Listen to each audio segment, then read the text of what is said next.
Our final player this afternoon is Josh Chandler Semedo. Questions for Josh?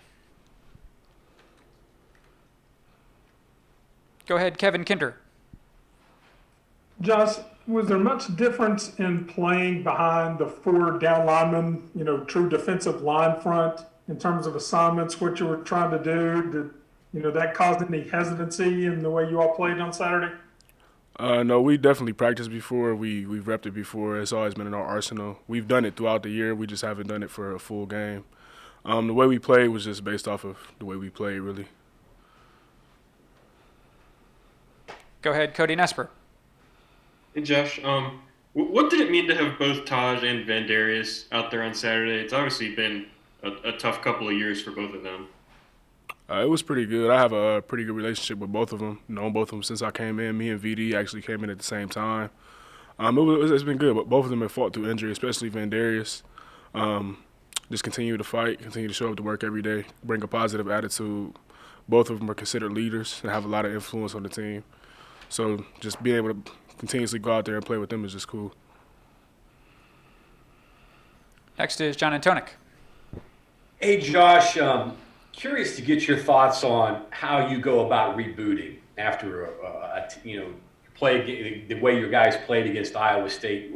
Do you just put it behind you? Do you move forward, or do you kind of rally the guys? You honestly really got to have a pro mindset. Like, you can't really harp on a win too much. You can't harp on a loss too much. You got to move on. Oklahoma doesn't care about what just happened. Iowa State doesn't care about what just happened. I mean, we kind of reflect on it. We have our day or two to reflect, watch the film, correct the mistakes, and get over it. But we got an opponent just as good, if not better, than the one we just played last week. So if we harp on last week too much, then you'll see the same result. No, real quick, though, is it maybe a reminder that, hey, if we don't give our A game or play with an edge, this can happen?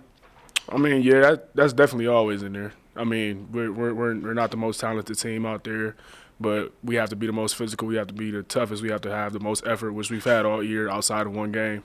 So we know that's how we have to win. Those are things we have to do to succeed. So that's kind of a no-brainer for us.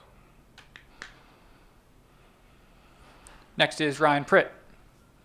Hey, Josh, you know your defensive side have more seniors on it than that offensive side obviously does. And, the way bowl games are canceling about every day, there's no guarantee that there will be one by the time you get there. So, it's at least a possibility that this week's the last game you play with some of these guys if they choose to leave, Tony and Darius in particular. Just what have those upperclassmen meant to you guys? I mean, obviously it's been a landmark season with how good you've been on that side of the ball, and just how do you start to reflect on your time with those guys? It's basically kind of the same process you go through every year. I early enrolled, so the 17 class, Darius and those guys are kind of in my class. We were in the dorms together. So I've been with them the entire time. So it's not really like you kind of like just losing people. I mean, they gotta go on and continue to progress. The same thing's going to happen next year when I leave. The same thing happened last year when Keith Washington, Akeem Bailey, and Josh Norwood left. Same thing happened my freshman year when David Long left. Like, it's the same thing. It's a cycle. Next person has to step up. That's what we recruit for. Skylar Callahan, go ahead. Hey, Josh, you've been in a couple of these games now against Oklahoma. Just what makes them so tough to stop? I mean, last year you guys gave up 560 total yards. But what is your confidence level going into this game compared to where it was last year? Last year we were struggling to find our identity. We were kind of just out there. This year I feel like we've established an identity. We know exactly what we're capable of doing. We've seen the film. They've seen us, best on best. At the end of the day, that's what it is. I feel like the confidence, especially on the defensive side, that we have is way better than we've had in the last couple of years, especially against them.